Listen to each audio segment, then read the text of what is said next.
Fala, galerinha, vamos dar continuidade ao nosso assunto, elementos da comunicação e funções da linguagem, falando das nossas três últimas funções: função poética, função fática e a função metalinguística. Então vamos falar da função poética. A apostila, na função poética da linguagem, a mensagem é posta em destaque. O emissor tem um cuidado especial na escolha das palavras, realçando sons que sugerem significados diversos e empregando imagens sugestivas a fim de expressar ou enfatizar a sua mensagem. Nos poemas é muito frequente a manifestação da função poética da linguagem, mas ela também pode se manifestar na propaganda e mesmo em textos em prosa. Tá? Então eu trouxe aqui, esse slide onde eu tenho um conceito de função poética. É centrada na mensagem, preocupa-se com o plano de expressão da mensagem, com sua construção. Uso da linguagem figurada, poética, afetiva, sugestiva, conotativa e metafórica, com fuga das formas comuns. Procura atrair pela estética, pela beleza, valoriza-se a combinação das palavras, obras literárias, letras de música, propaganda, expressões plurissignificativas, ou seja, o que são expressões plurissignificativas? Que possuem vários significados, sinônimos, tudo isso aí lança a mão da função poética, como poeminha aqui, um trecho do poema de Guimarães Rosa: lá em cima daquela serra, passa boi, passa boiada, passa gente ruim e boa, passa a minha namorada. Então aqui eu tenho função poética. Então, gente, dentro da função poética, o poeta, o escritor, ele vai combinar e selecionar palavras, resultando em um arranjo criativo com o objetivo de ressaltar alguns aspectos fundamentais da função poética. Quais seriam esses aspectos fundamentais? A sonoridade, o belo, o ritmo, a beleza. O ritmo, galera, é o principal elemento da função poética, o ritmo. Então, galera, dentro dessa função, eu posso dizer que vai trabalhar com qual daqueles elementos, da comunicação? Vai trabalhar com a mensagem. Ou seja, nessa função, a preocupação com a mensagem e a forma como ela é transmitida do emissor para o receptor. Então, por isso que lança a mão dessa linguagem figurada, poética, afetiva, sugestiva, conotativa. Então, dentro da função poética, há o predomínio da linguagem conotativa, que é a linguagem figurada. Galerinha, as palavras, elas possuem um sentido denotativo e um sentido conotativo. O que seria esse sentido denotativo? É o sentido próprio, real, literal, comum. É como o sentido que a palavra apresenta no dicionário. Já o sentido conotativo é o sentido figurado, é o sentido poético, o sentido literário, onde a palavra ela vai ganhar um significado diferente daquele sentido denotativo. Para ilustrar, eu vou dar como exemplo algumas frases. Por exemplo, se eu disser assim: colhi a flor no jardim. Tá? A palavra flor, nesta frase, nesse sentido, ela tem um significado denotativo. Tá? Por que denotativo? Porque a palavra flor está no seu sentido comum, no seu sentido próprio, real, ou seja, de vegetal. Mas se eu disser assim, Amanda é uma flor de pessoa, a palavra flor aí tem o mesmo sentido do que da frase anterior? Não. A palavra flor aqui, ela ganhou um sentido conotativo, um sentido figurado, diferente daquele sentido denotativo. Então, o que seria a flor de pessoa? Uma pessoa meiga, uma pessoa simpática, gentil, tá ok? Então, olha a diferença aí, do sentido denotativo para o conotativo. Hoje pela manhã eu tomei um delicioso suco de abacaxi. Daqui a pouco eu vou resolver um abacaxi que vocês nem imaginam. Então, olha só, o abacaxi em dois contextos diferentes. No primeiro, tomei um delicioso suco de abacaxi, aí a palavra abacaxi está no seu sentido denotativo, de fruta, tá? Sentido real, próprio. E resolver o abacaxi está no sentido conotativo, no sentido figurado. O que seria resolver o abacaxi? Resolver um problema bem difícil, né? Um problema bem espinhoso. Perceberam a diferença, né, dessa linguagem denotativa para a linguagem conotativa? Então, a linguagem conotativa, plurissignificativa, ou seja, vários significados, a linguagem figurada, ela vai estar presente na função poética, né? A função poética, galera, ela não se restringe a textos literários e a poemas. Onde mais eu posso encontrar esta função poética? Em slogans publicitários, anúncios, em ditados populares, provérbios, até mesmo na música eu posso encontrar a função poética. Tá ok, galerinha? Outra coisa, não vão confundir função poética com função emotiva. Eu me deparei com uma poesia, aí eu já vou na ânsia, né, de dar resposta. Era uma poesia, função poética. Às vezes não. Às vezes pode predominar a função emotiva, né? Então tem que ter cuidado ao analisar. Por exemplo, neste poema aqui do Guimarães Rosa, eu tenho função poética. Tá? Eu não tenho aqui a predominância da função emotiva. Lembra que a função emotiva, o poeta, ele volta-se para si mesmo, né? Falando dele, do seu sentimento, né? Da sua emoção, do seu estado de espírito. Quando ele fala do eu, aí eu tenho função emotiva, correto? Então, eu vou, para exemplificar melhor para vocês, eu vou recitar 2 poemas aqui. Um de Vinícius de Moraes, chamado Soneto de Fidelidade, que eu acho que vocês em algum momento já se depararam com ele, e o outro chamado Mar Português, do poeta português Fernando Pessoa. Então, o primeiro poema diz assim: de tudo ao meu amor serei atento, antes e quanto ao zelo, e sempre e tanto, que mesmo em face do maior encanto, dele se encante mais meu pensamento. Quero vivê-lo em cada vão momento, e em seu louvor hei de espalhar meu canto, e rir meu riso, e derramar meu pranto, ao seu pesar ou seu contentamento. E assim, quando mais tarde me procure, quem sabe a morte, a angústia de quem vive, quem sabe a solidão, o fim de quem ama, eu possa te dizer do amor que eu tive, que não seja imortal, posto que é chama, mas que seja infinito enquanto dure. Olha aí, olha toda a emoção sendo extravasada pelo poeta, falando do seu sentimento pela mulher amada, né? Então, isso aí é função emotiva da linguagem, tá? Deu para entender? Função emotiva. O poeta está falando do eu, tá? Do seu sentimento, tá? É uma poesia, mas o que prevalece aí é a função emotiva. Agora, o poema do Fernando Pessoa, chamado Mar Português. Ó mar salgado, quanto do teu sal são lágrimas de Portugal. Por te cruzarmos, quantas mães choraram, quantos filhos em vão rezaram, quantas noivas ficaram sem casar, para que fosses nosso, ó mar. Valeu a pena? Tudo vale a pena se a alma não é pequena. Quem quer cruzar o bojador tem que passar além da dor.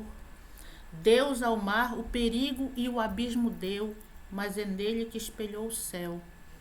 Então veja bem, aqui eu tenho predominância da função poética, porque o poeta não está expressando o seu sentimento, ele está fazendo uma homenagem a Portugal, ao período das grandes navegações, quando os portugueses começaram a se aventurar em alto mar à procura de novas terras, né? E muitas das vezes não voltavam dessas viagens, eram meses, anos viajando, né? E as mães, as noivas, os filhos preocupados sem saber, né, se voltaria vivo ou não da viagem.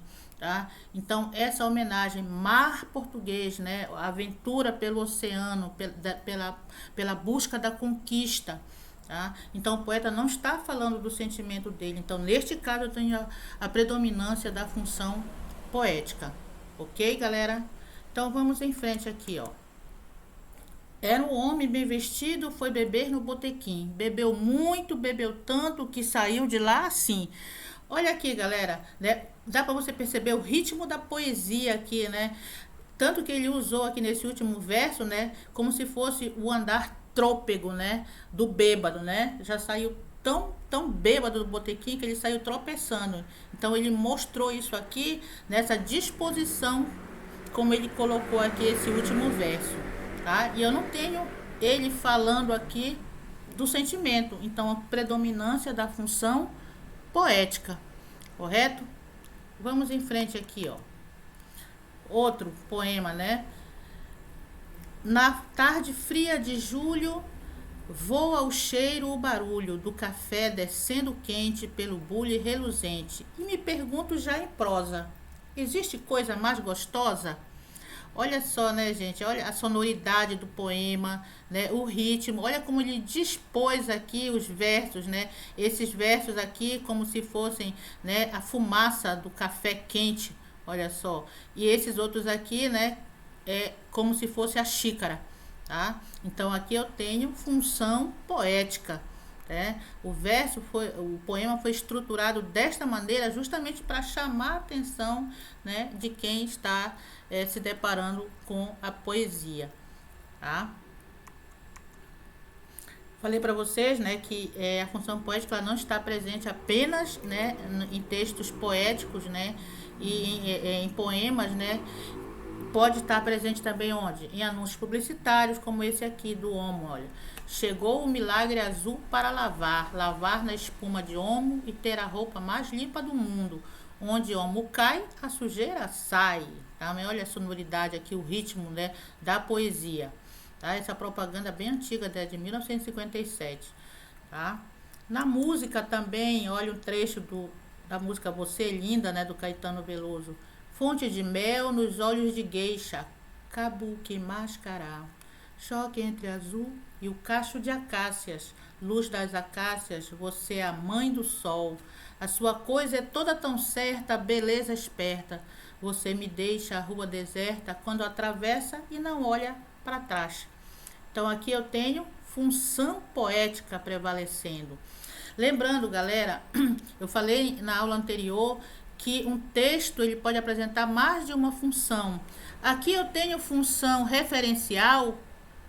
Tenho. Por que eu tenho função referencial? Porque todo texto ele passa uma informação. Então todo texto apresenta a função referencial, né?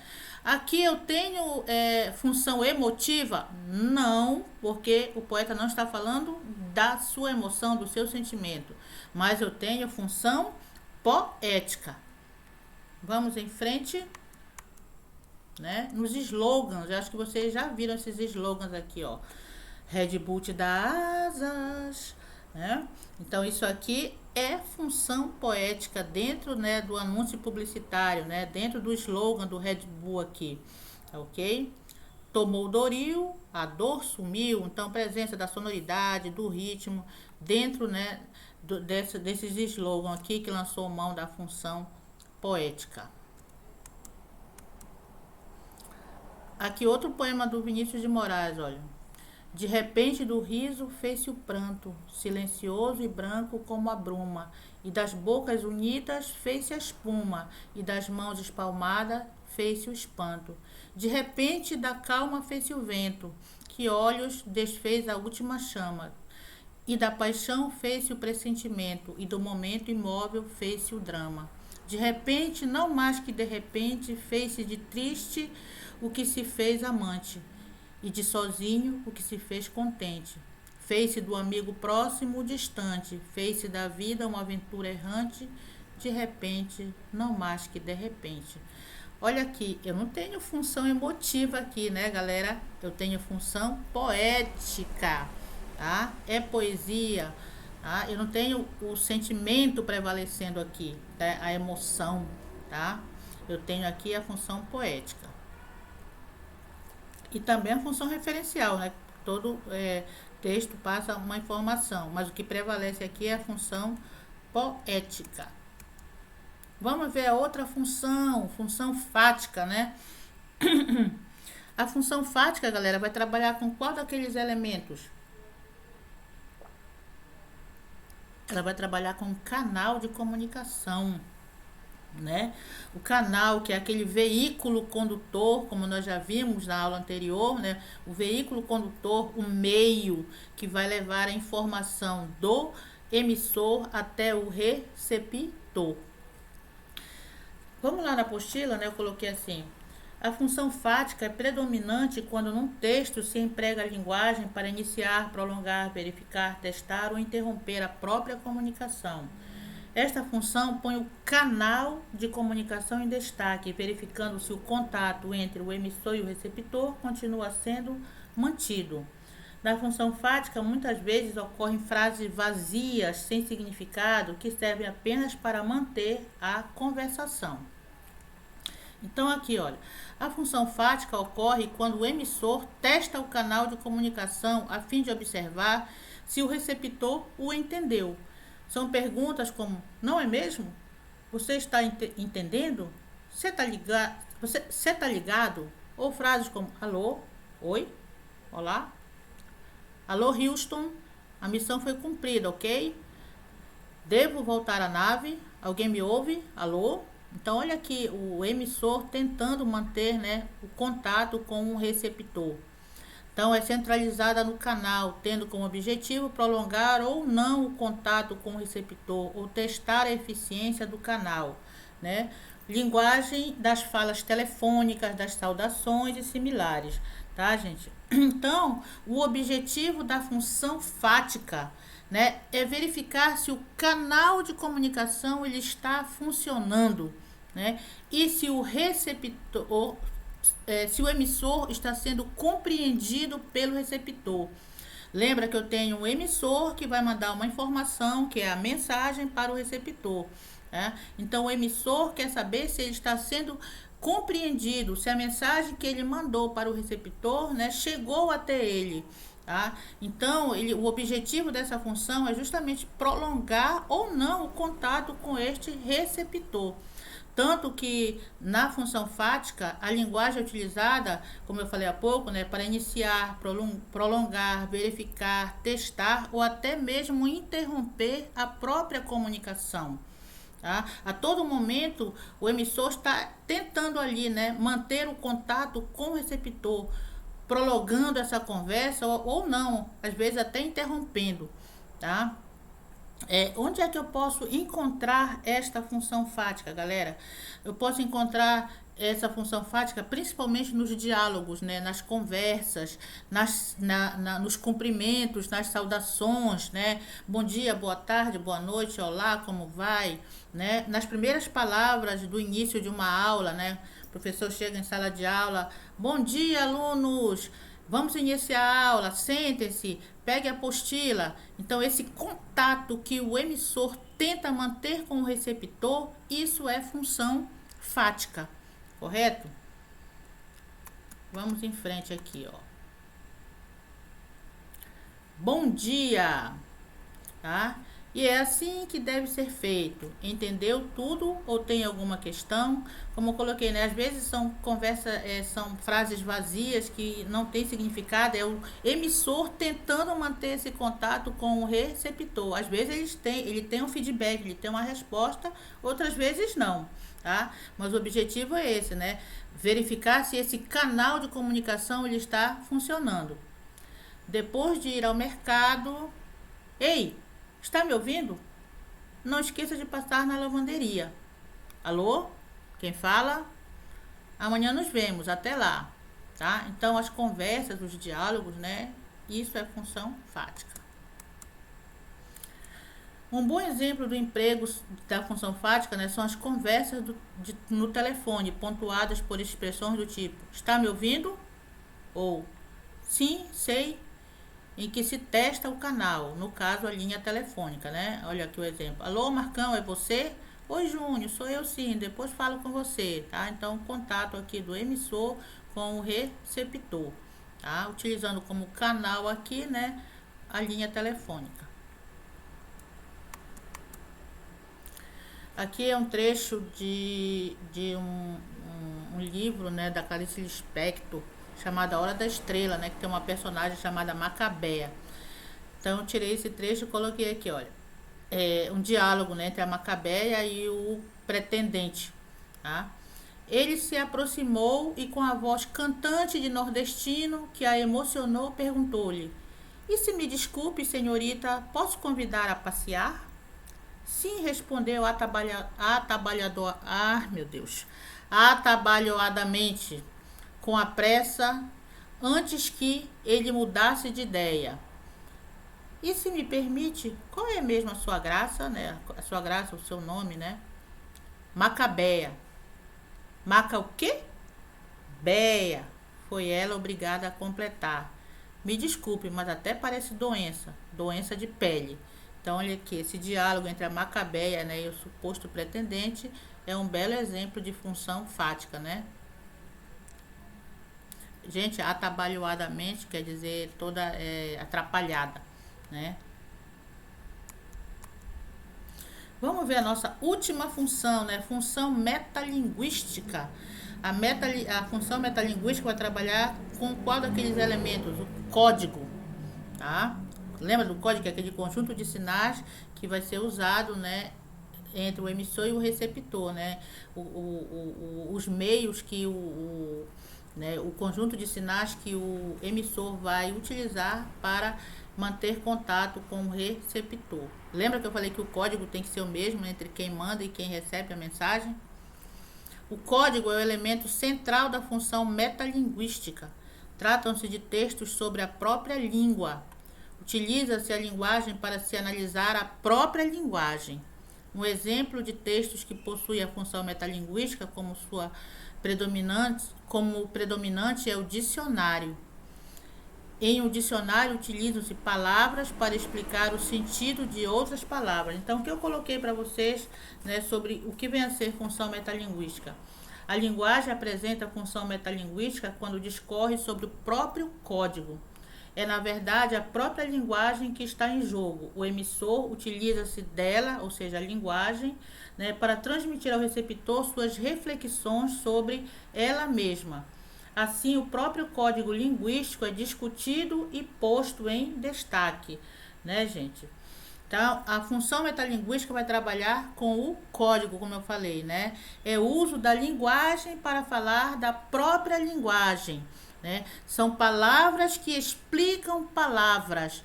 Um belo exemplo, né, de metalinguagem, gente, são os dicionários. Por que os dicionários são metalinguísticos? Porque ele vai se utilizar do próprio código, ou seja, da própria palavra, para explicar outras palavras, tá? Deixa eu ver se eu tenho exemplos aqui. Não, mais à frente eu vou colocar. Tá? Exemplo de metalinguagem. Na apostila de vocês tem assim, olha, esse exemplo do dicionário, olha, um verbete, né? O que vem a ser interjeição, olha. Interjeição, palavra invariável, sintagma que com entonação peculiar, geralmente sem combinar-se gramaticalmente com elementos de oração, formam por si só as frases que exprimem uma emoção, uma sensação, uma ordem, um apelo, ou descreve um ruído. Exemplos, né, de interjeições: psiu, ó, coragem, meu Deus. Então, galera, quando se utiliza a própria palavra, no caso a própria língua, para explicar outra palavra, isso é metalinguagem. Então, a metalinguagem, ela sempre traz uma explicação procurando definir o que não ficou claro. Por exemplo, quando um aluno não entende um assunto: professora, eu não entendi, o que é a metalinguagem? Aí eu vou explicar o que é a metalinguagem, mas para explicar o que é metalinguagem, eu vou utilizar o que é a própria palavra, né? Como recurso, eu vou utilizar a própria palavra para explicar. Então, quando eu utilizo a palavra para explicar outra palavra, para explicar o assunto, isso é metalinguagem. É a utilização do próprio código para falar dele mesmo. Tá? Exemplo de metalinguagem: um filme que fala sobre a história do cinema, um poema que fala sobre poesia, um texto que comenta outro texto. Isto é metalinguagem. Então, olha aqui o poema de Carlos Drummond de Andrade. Diz assim: gastei 1 hora pensando num verso que a pena não quer escrever. No entanto, ele está cá dentro, inquieto, vivo. Ele está cá dentro e não quer sair. mas a poesia deste momento inunda a minha vida inteira. Então perceba, né, que ele explica no poema o desejo de escrever um poema, uma poesia. Ou seja, ele usa como tema da poesia o próprio fazer poético. Né? Aquela ânsia de querer escrever algo, né? De escrever o poema, aquilo está inquietando ele, está dentro dele. Então ele fala do próprio construir o poema, do próprio fazer poético. Para isso, para esse fazer poético, ele vai utilizar o que? Não é a palavra para escrever? Então isso é metalinguagem. Tá? Então aqui eu tenho função poética, olha só, função poética, porque isso é uma poesia. Eu tenho função referencial aqui, né?